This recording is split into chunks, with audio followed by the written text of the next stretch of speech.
Puji Tuhan, selamat pagi. Kembali kita bergabung di Zoom online kita pagi ini. Sebelum kita memulai pembelajaran kita saat pagi ini, mari kita sama-sama berdoa. Pujian syukur kami naikkan kepadamu Tuhan Yesus yang baik. Kami bersyukur atas hari yang baru lagi Engkau beri buat kami Tuhan. Kami sungguh percaya penyertaan-Mu di sepanjang kami boleh bangun kembali menikmati berkat-berkat daripada-Mu Tuhan. Terima kasih Tuhan untuk berkat jasmani terlebih berkat-berkat ilahi yang Kau terus limpahkan buat kami. Untuk kami terus nikmati anugerah-Mu, sukacita-Mu, damai sejahtera daripada-Mu. Terima kasih Tuhan. Terima kasih. Ajarkan kami Tuhan untuk kami terus berharap dan mengandalkan Engkau Tuhan Yesus. Kami bersyukur dan bersyukur Tuhan, Engkau terus ada dalam setiap musim hidup kami Tuhan Yesus. Kami memohon kepadamu, mohon ampun Tuhan. Ampuni segala salah dosa kami dari setiap perkataan, pikiran, perbuatan kami. Tuhan ampuni kami. Saat pagi hari ini Tuhan Yesus, kembali kami memohon lagi juga kepadamu, berikan kami hikmat pengertian daripadamu Tuhan. Dalam ibadah Zoom kami Tuhan Yesus, kami percaya Engkau ada Tuhan Yesus di tengah-tengah ibadah kami, walaupun secara online Tuhan, tapi kami tahu Engkau terus beserta dengan kami. Berikan kami hikmat pengertian daripadamu, baik kami yang saat ini mendengar, baik teman-teman kami yang akan nanti melihat rekaman kami, berkati kami semua. Biar apa yang kami lakukan bukan tentang kami, tapi tentang Engkau Tuhan. Kami sungguh percaya Engkau mengurapi hamba-Mu Tuhan Yesus dengan urapan daripadamu. Biar apa yang hamba-Mu sudah baca dari Tuhan Yesus berbagai buku kebenaran firman-Mu, biarlah itu Engkau saja yang berikan hikmat, biar ya apa yang hamba-Mu perkatakan boleh mendatangkan berkat bagi kami semua. Terima kasih Tuhan.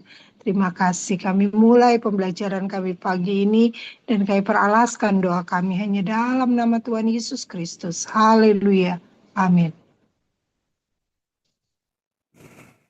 Puji Tuhan, kita rindu firman Tuhan kembali melengkapi hidup kita. Kita lanjutkan pembahasan kita masa lajang dan pacaran bagian ke-8. Kita jadikan bukunya Henry Cloud dan John Townsend sebagai acuan utama.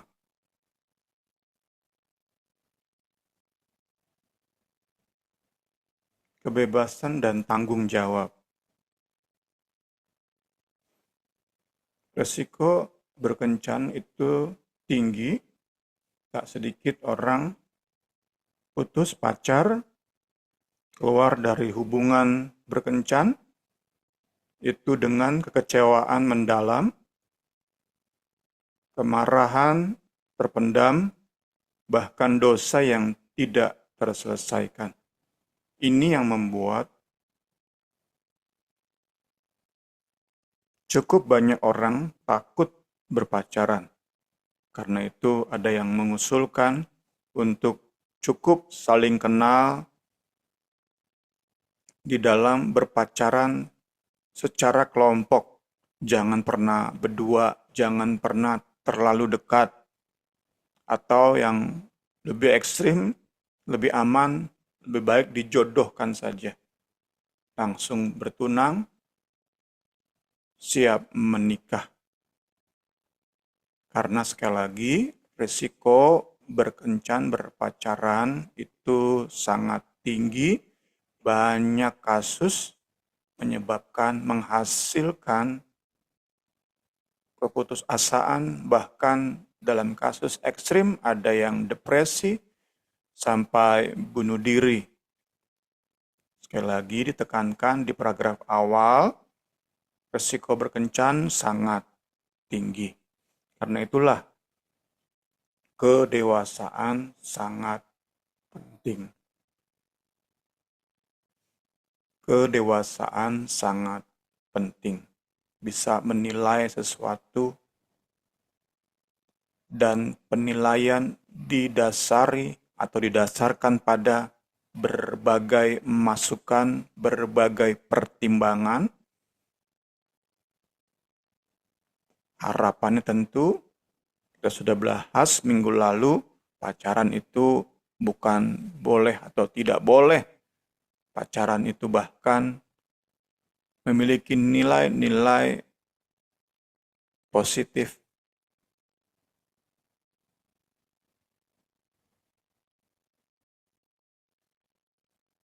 Namun untuk memasukinya perlu kedewasaan, perlu pemahaman yang tepat, perlu mengerti di awal bahwa pacaran itu bersifat eksperimental. Dalam tanda kutip, coba-coba. Ada sisi coba-cobanya. Ada porsi coba-cobanya di dalam berpacaran. Diawali dengan komitmen yang rendah. Sadar banget bahwa pacaran itu sangat mungkin tidak diakhiri dengan pernikahan. Karena itu, seseorang yang dewasa nggak mungkin gegabah, nggak mungkin secara sembrono langsung menyimpulkan pacar saya akan jadi pasangan hidup saya seumur hidup. Seorang yang dewasa, yang memiliki pertimbangan saksama, nggak mungkin segera menyimpulkan pacar saya akan jadi suami atau istri saya.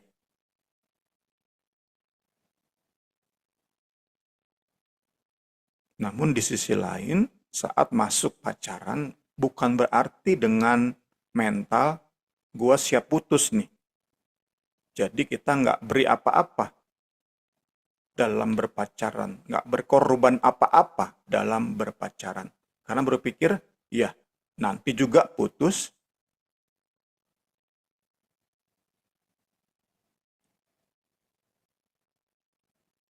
Jadi di satu sisi nggak boleh gegabah dengan menyimpulkan pacar saya berarti suami atau istri saya.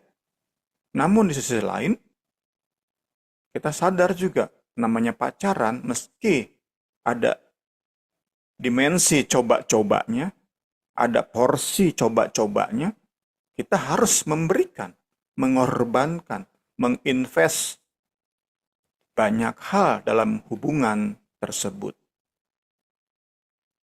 Perlu sekali lagi pertimbangan yang saksama. Itulah perlunya kedewasaan. Kita menginvestasikan banyak hal. Hati, pikiran, emosi, tenaga, waktu, dan tentu uang, materi kita.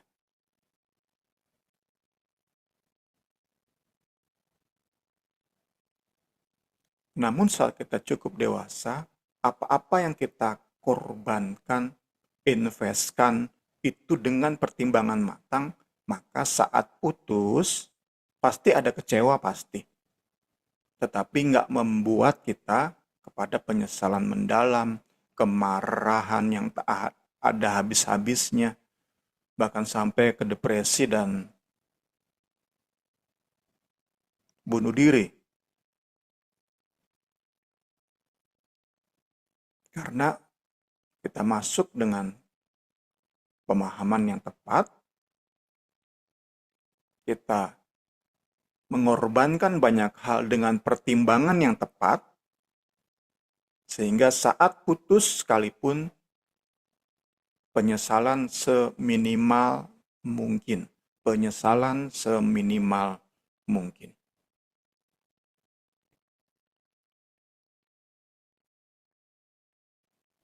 Banyak masalah terjadi akibat ketidakdewasaan. Khususnya di buku acuan utama kita yang disoroti adalah kebebasan tanggung jawab. Saat dua hal ini beres, maka putus atau sampai nanti menikah itu dalam kondisi yang cukup sehat. Hubungan dalam kondisi cukup sehat.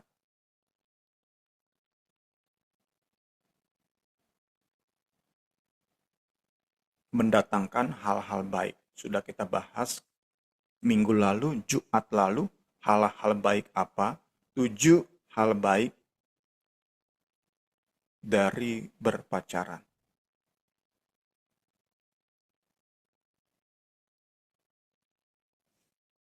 Kita lihat yang pertama,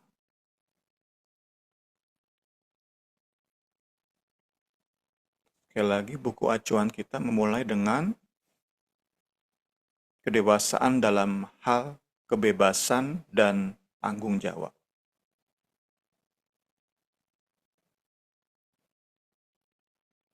Kebebasan yang dimaksud adalah kemampuan untuk menentukan pilihan berdasarkan nilai-nilai yang kita pegang dan yakini, bukan didorong oleh rasa bersalah atau rasa takut.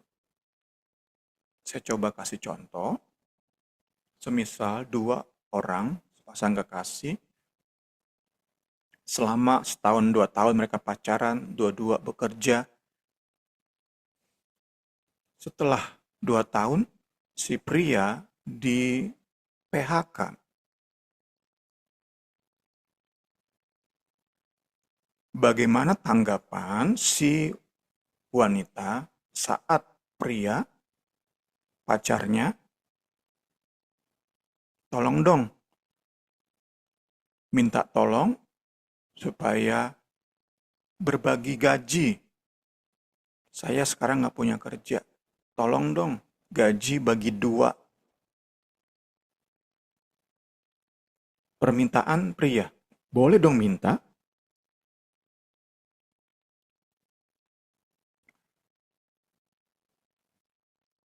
Perlu dewasa si wanita dalam memutuskan supaya enggak nanti saat putus pacar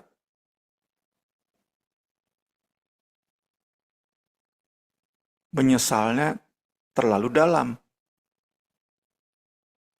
Permintaan boleh aja datang ke si wanita. Bagi 2 dong gajinya.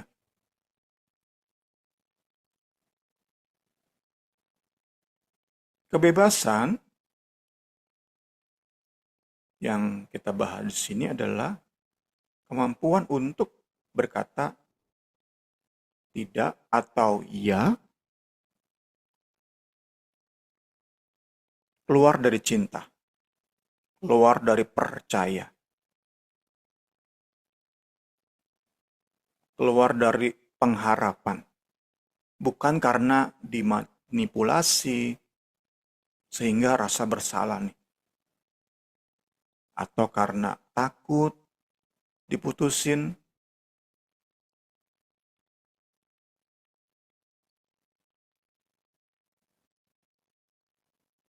Saat sudah memberi keputusan karena rasa takut, karena bucin, itu kebebasan sudah berkurang, sudah hilang. Dan tentu di dalam kondisi tersebut cinta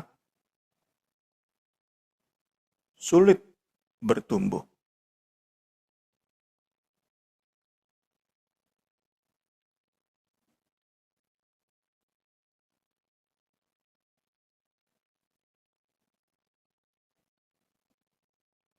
Inilah kebebasan.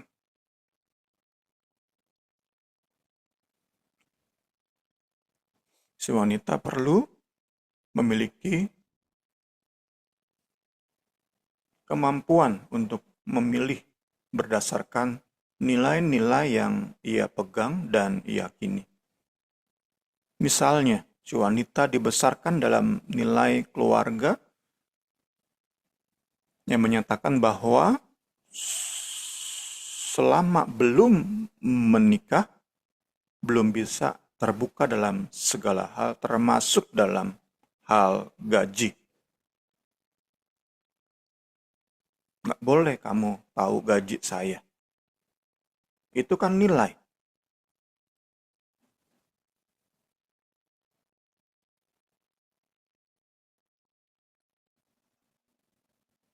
Bisa nggak mempertahankan nilai tersebut tanpa takut diputusin? Atau ternyata karena udah cukup percaya kepada si pria, si wanita berani menurunkan nilainya. Nilai yang selama ini ia pegang. Nilai dalam tradisi keluarganya. Untuk memutuskan hal tersebut harus matang dulu. Pertimbangan saksama.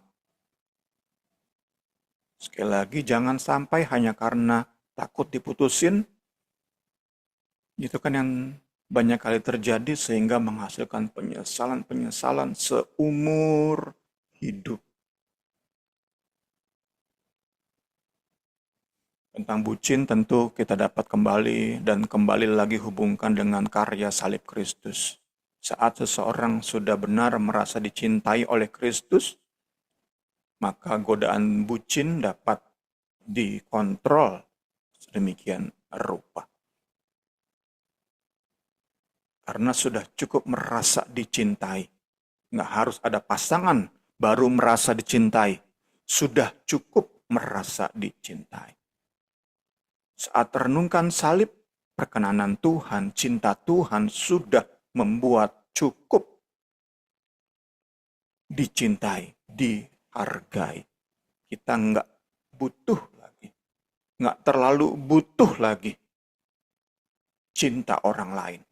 Kalau memang dia nggak bisa ngerti nilai-nilai yang kita pegang.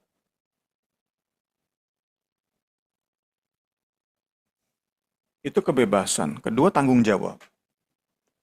Kemampuan untuk jalankan tugas-tugas kita, mempertahankan hubungan yang sehat dan penuh cinta.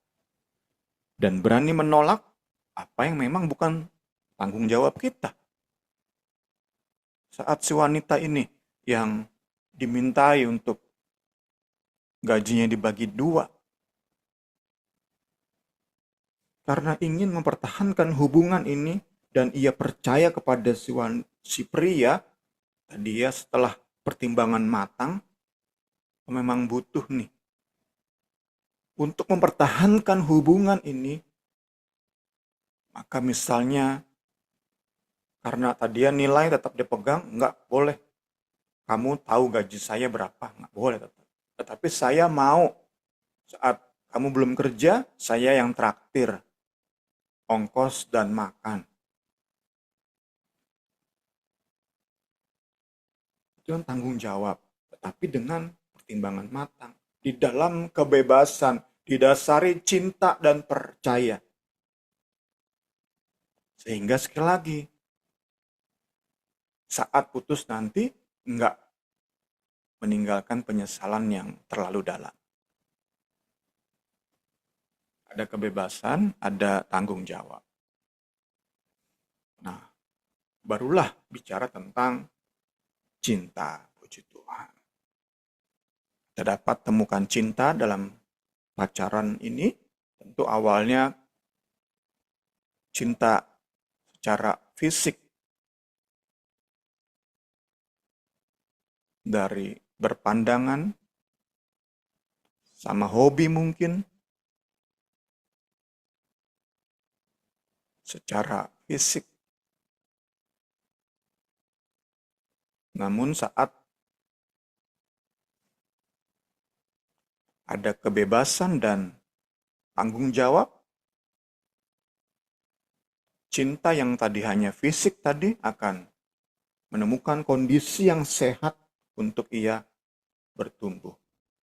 Bertunas, bertumbuh, menjadi matang, sehingga menghasilkan komitmen yang mempersiapkan mereka masuk dalam pernikahan.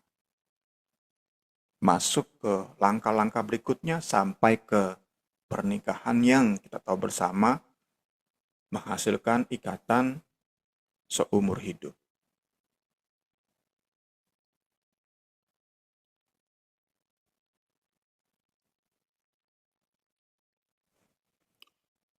Kebebasan tadi, tanggung jawab tadi, menyediakan lingkungan yang sehat dan aman bagi sepasang kekasih untuk dan dia tumbuhkan cinta.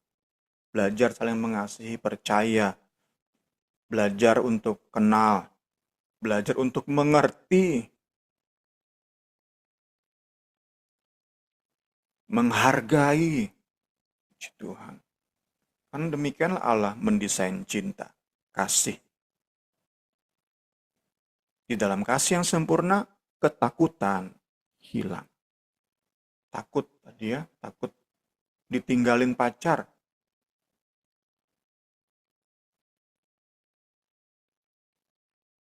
Itu seharusnya nggak ada. Karena takut kehilangan pacar, rela kehilangan nilai diri. Rela menurunkan, membuat anjlok prinsip-prinsip hidup. Kasih yang sejati nggak seperti itu. Allah desain kasih yang sejati itu tanpa ketakutan.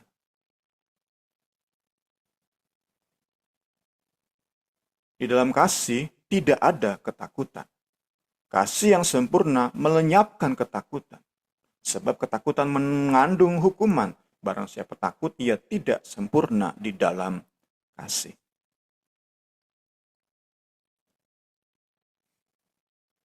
Kebebasan, tanggung jawab, cinta. Ini yang kita dapati di poin-poin ini kiranya bisa jadi amen modal bagi kita orang tua, senior, pimpinan gereja dalam menasehati, membimbing para junior, anak-anak kita, dan jemaat-jemaat pemuda-pemudi, remaja-remaji, untuk mereka nggak rusak oleh hubungan pacaran. Tetapi ada hal-hal baik yang mereka dapat. Meski mungkin berpacaran harus putus nyambung 2-3 kali berpacaran dengan orang yang berbeda, tapi saat mereka berada dalam hubungan yang sehat, mereka tidak akan putus cinta di dalam penyesalan mendalam.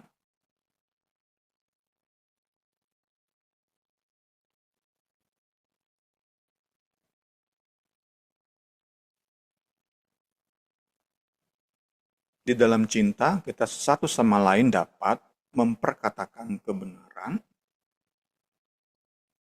Di dalam kasih, saling percaya bahwa pacar saya mengasihi saya mengasihi pacar saya.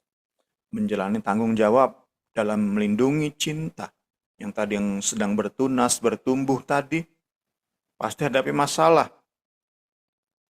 Banyak masalah datang. Tapi di dalam cinta yang terus bertumbuh karena kebebasan dan tanggung jawab, maka berbagai masalah tersebut dapat kita hadapi bersama. Bukan denial, bukan pura-pura nggak ada masalah.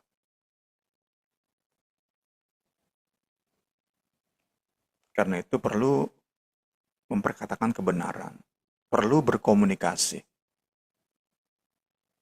Salah satu tips dari saya yang termasuk lemah dalam berkomunikasi secara verbal, bisa secara tertulis. Prinsip yang harus dipegang adalah kebenaran dinyatakan, saat ada masalah jangan denial.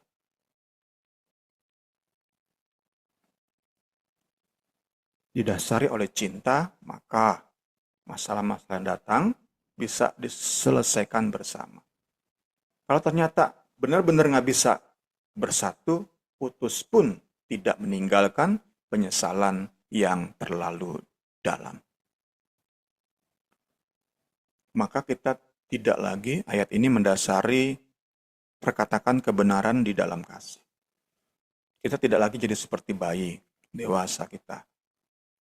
Sehingga kita bukan orang yang diombang-ambingkan ke sana kemari.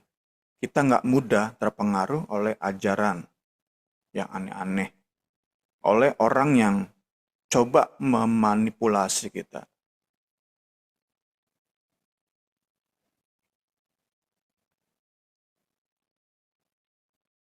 Mereka buat rencana-rencana cerdik, coba dengan berbagai tipuan untuk tipu kita, untuk memanipulasi kita, agar ngikuti jalan yang salah, agar membuat anjlok prinsip yang kita pegang, nilai-nilai yang kita pegang. Tapi kita nggak terpengaruh. Saat kita cukup dewasa, saat cinta Kristus benar-benar kuasai hati kita nggak berusaha kok senangkan Yesus dengan melakukan apa yang memang kita nggak bisa lakukan.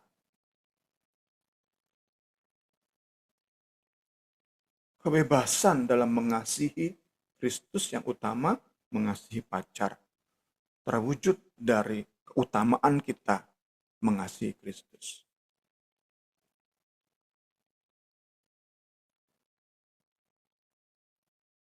Kita berani menyatakan kebenaran, berbicara dalam kebenaran tetapi didasari oleh kasih. Sehingga kita sama-sama bisa bertumbuh dalam segala hal. Menjadi serupa dengan Kristus. Ya, masuk ke bahasan khusus buku kita, buku acuan utama kita, untuk pelihara kebebasan, tanggung jawab, dan cinta. Kuncinya adalah bagaimana menegakkan, menjaga batasan-batasan yang sehat. Sesuai dengan buku, judul buku utama kita, Boundaries, batasan-batasan dalam berkencan. Inilah yang menjadi fokus dari buku ini. Saat kita gunakan buku kita ini, tetap kita yang rindu berfokus pada Injil, pada Kristus dan salibnya, kita tetap hubungkan ke fokus kita itu. Kita melihat cara pendekatan versi buku acuan kita dengan kacamata salib Kristus. Itu yang kiranya memberkati kita. Kalau hanya berdasarkan buku kita, bisa Bapak, Ibu, Saudara-saudari langsung beli dan baca sendiri. Gunanya Zoom ini, keunikan Zoom ini adalah coba menggabungkan buku dengan cara pandang PD Injil yang coba berusaha mengajak sama-sama kita. Saya pun tentu berjuang.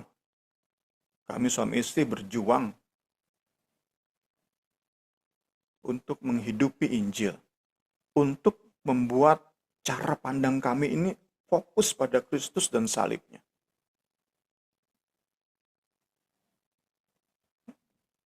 Buku ini bukan hanya memberi kesempatan kepada kami untuk memperlengkapi pemuda-pemudi.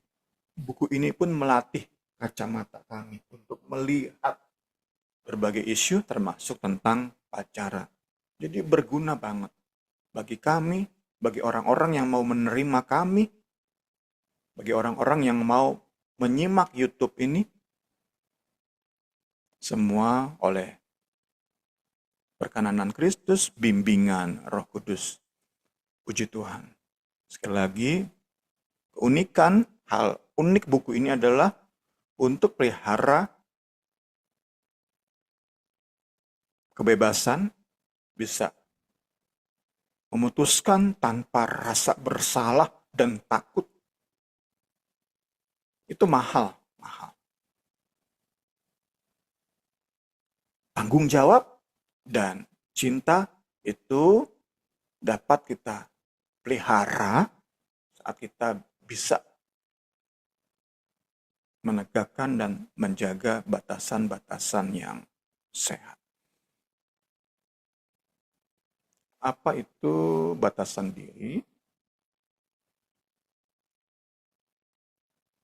Serupa dengan pagar rumah yang membatasi mana milik kita, malah mana milik orang lain. Demikianlah batasan diri membedakan mana kita secara pribadi atau emosional dan mana sesama. Ini harus jelas dulu nih, mana pagarnya. Kita tahu kan, kami tahu pagar kami. Sehingga saat ada orang mau masuk, melewati pagar kami akan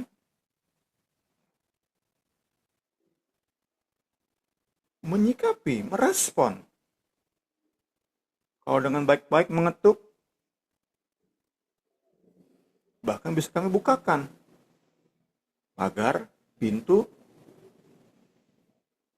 Tetapi ada yang lompat pagar, atau ada yang mendobrak, tentu kami akan segera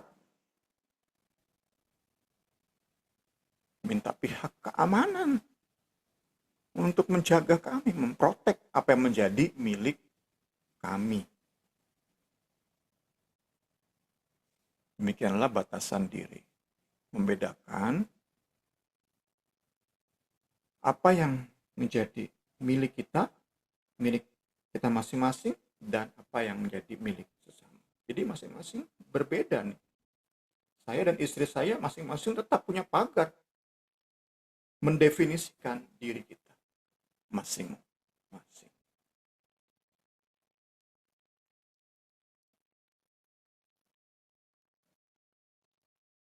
Sehingga kita tahu ketika ada seseorang yang berusaha memasuki batasan tersebut. Contohnya ketika pacar coba mengontrol kita. Atau ketika ia meminta kita melakukan apa yang melanggar prinsip hidup kita. Nilai-nilai kita.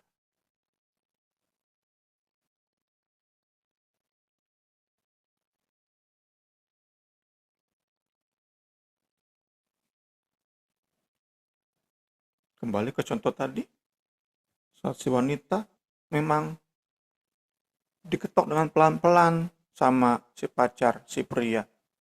Ayo dong gaji bagi 2, pelan-pelan, dan wanita ini udah percaya. Dibukakan, berarti prinsipnya, nilainya dibukakan. Tetapi bukan karena bucin, karena percaya, karena cinta, karena mau melanjutkan hubungan tersebut. Atau terjadi diskusi untuk capai titik tengah. Saya tetap nggak bisa. Si wanita bilang, buka gaji saya berapa, tetap itu merupakan hal tertutup sebelum kita menikah. Tetap tertutup. Tetapi saya hasil diskusi nih, akan traktir kamu makan selama kamu belum dapat kerja. Saat kita kencan, aku yang bayar semua. Itu kan hasil percaya, cinta. Itulah kebebasan dan tanggung jawab yang menyertainya. Karena ingin mempertahankan hubungan. Ini yang sama-sama kita mau perlengkapi anak-anak kita, juga bisa jadi pembelajaran bagi kita masing-masing. Puji Tuhan. Puji Tuhan. Karena kalau kita lihat seri buku kita ini, tentu ini bisa dibawa ke dalam berbagai isu, termasuk batasan-batasan diri dalam pernikahan.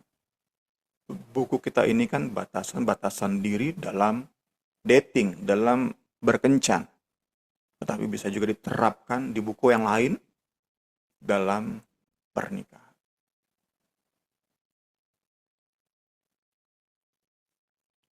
Saya coba lengkapi dengan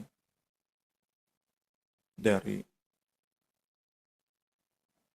Gemini, boundaries atau batasan diri atau batas-batas yang ditetapkan seseorang untuk melindungi ruang pribadi, emosi, energi, nilai-nilainya. agar rasa aman, nyaman, dan utuh dalam berinteraksi dengan orang lain. Dan dia karena cinta percaya bisa. Harusnya kan yang bayar semua cowok. Saya rela turunkan, kompromikan nilai saya, tetapi karena cinta. Bukan karena terpaksa, bukan karena dipaksa, bukan karena bucin, bukan karena takut putus. Bukan. Udah percaya ini akan lanjut. Aku percaya, aku mengkompromikan nilaiku. Nilai yang selama ini aku pegang. Ini bukan tentang membatasi orang lain, tetapi cara mengelola diri sendiri, membedakan diri dari orang lain, membangun hubungan yang sehat berdasarkan saling menghargai. Batasan ini bisa fisik, emosional, mental, waktu, ataupun tadi material, gaji, uang, dan sangat penting untuk mencegah burnout dan menjaga kesehatan mental. Jadi memang buku acuan utama kita ini ditulis oleh seseorang yang berlatar belakang uh, psikologi, yang tentu melihat isu kesehatan mental sebagai isu yang cukup utama dalam menafsirkan Alkitab. Puji Tuhan, kiranya kita bisa mendapat hal-hal berharga dari buku kita ini. Tentu sekali lagi kita akan terus melihatnya dari kacamata Kristus dan karya salibnya. Kita tutup dengan fungsi dari batasan diri. Pertama, mendefinisikan diri kita. Batasan diri itu menyingkapkan, menunjukkan siapa diri kita. Seperti apa kita. Dan kita ini bukan seperti apa.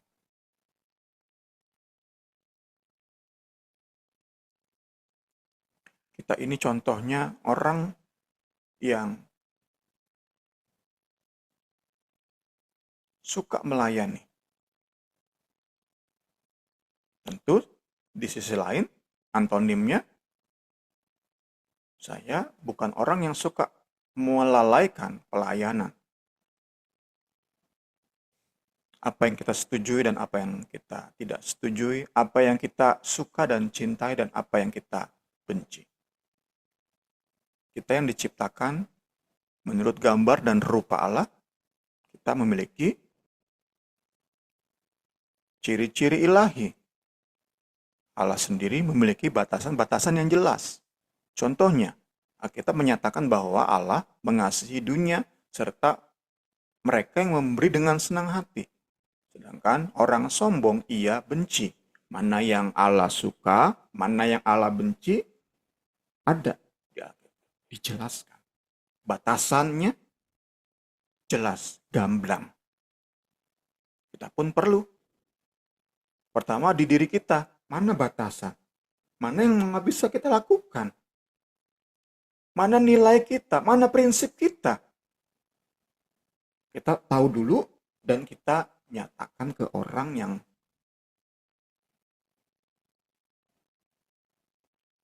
ingin kita jalin hubungan.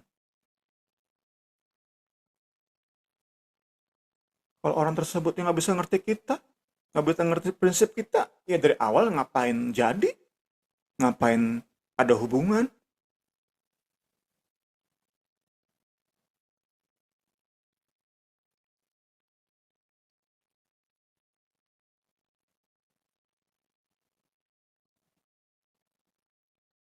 Dua ayat yang mendasari tadi, paragraf tadi,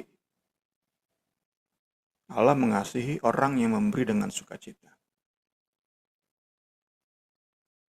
Tetapi ada hal yang Tuhan benci, bahkan 7 kekejian bagi hatinya. Salah satunya adalah mata sombong. Ketika Mereka yang berpacaran sudah mengetahui lebih dulu nilai dan prinsip hidup mereka masing-masing, maka hubungan tersebut memiliki kemampuan untuk menyelesaikan banyak masalah. Sehingga saat nanti masuk dalam pernikahan sudah lebih lagi siap dan terlatih menyelesaikan banyak masalah. Ini tentu menjadi kerinduan kita sama-sama mempersiapkan generasi penerus yang lebih kuat di dalam Kristus, yang lebih siap hadapi masalah. Biarlah kita di masa lalu kita mungkin ada kekeliruan, kesalahan, dosa. Kita minta ampun sama Tuhan dan kita rindu generasi penerus bisa lebih baik lagi. Puji Tuhan. Segala hormat kemuliaan bagi Tuhan. Kedua, fungsi batasan diri melindungi kita. Batasan diri mengundang masuk apa yang baik, menolak apa yang buruk. Saat batasan diri kita pagar, nggak jelas, maka pengaruh buruk dari orang-orang buruk akan sulit kita tolak. Kalau nggak ada pagar di sekeliling rumah kita, saat ia entar lagi masuk ke kamar kita, sudah terlambat mungkin. Tetapi saat ada pagar, ada pintu rumah, ada beberapa lapis batasan, kita bisa lindungi yang merupakan properti kita, milik kita. Saat milik kita ini kita beri ke orang lain, kita percaya orang tersebut orang yang sungguh-sungguh dapat dipercaya, yang akan menerima mengasihi kita dengan segala kekurangan kita, keterbatasan kita. Kita bisa saling mengerti, cinta di antara kita terus bertumbuh. Ini yang sama-sama kita pelajari di bagian ini, kiranya memperlengkapi kita. Kita berikan ayat untuk mendasari, melindungi kita, batasan diri melindungi kita. Kalau orang bijak melihat malapetaka, bersembunyilah ia. Tetapi orang yang tak berpengalaman berjalan terus lalu kena celaka. Kiranya pembahasan kita di pagi hari ini memberkati kita, menolong kita untuk memperlengkapi junior, anak-anak, dan jemaat yang kita layani. Saya serahkan selanjutnya kepada Ibu Rini.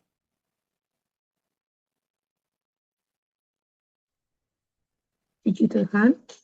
Firman Tuhan yang mengingatkan kita sebagai orang tua, sebagai senior, untuk bisa menjadi berkat buat anak-anak kita, buat jemaat-jemaat yang kita layani, ya, orang-orang terdekat kita, biar kita mempunyai prinsip-prinsip hidup yang sesuai dengan kebenaran firman Tuhan.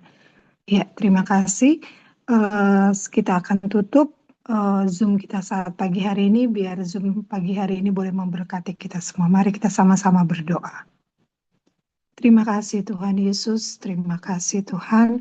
Kami sungguh bersyukur Tuhan Yesus untuk kebenaran firman-Mu Tuhan Yesus, untuk pemaparan pagi ini Tuhan. Biar kami sebagai orang tua Tuhan Yesus, senior-senior atau masih pemuda-pemudi yang mendengarkan Zoom kami ini Tuhan, biar kami boleh mempunyai prinsip-prinsip hidup, batasan-batasan hidup Tuhan Yesus.